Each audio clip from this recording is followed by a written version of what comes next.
10 ml dapat. 10 ml. Bakit? Para sa muscle. Intramuscular. Kasi malaki yung chan niya. So, kailangan malaki din. Kailangan malaki. Sa balat lang ba ito?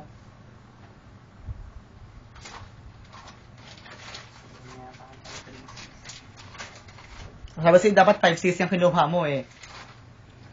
Baka nga ba ito yung pang ano niya? Bumagsak at tumapon. 1.6, bye-bye. Baka ito nga ang pang ano nito o yung pang 5 nito. Hindi na ano ka ba pinang ano natin.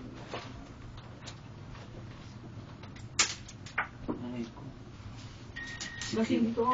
Sabi mo, sayang. 1.6 ito.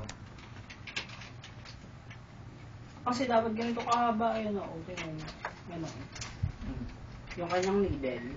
Bakit? Ba't mahaba? Kasi tingnan mo yung needle nito. Maiksi. Hindi na abot sa muscle mo.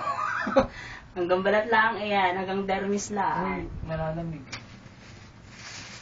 Hanggang dermis lang yan, te. Eh, Wala. Dapat kasi yung pang ano, yung needle na... Eh, nag-prescribe nung ano, baka pwede na. Sabi sa akin ng nurse. Ayan nga, pero papalitan natin yung needle. Gets mo ba?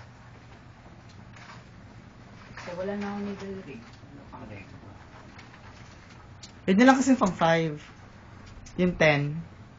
Ay, dapat mga ganito kahaba. Jeff, grabe ka naman. Patay mo na lang ako. Abi, ganito. Pumunta ka sa doktor, wag sa akin.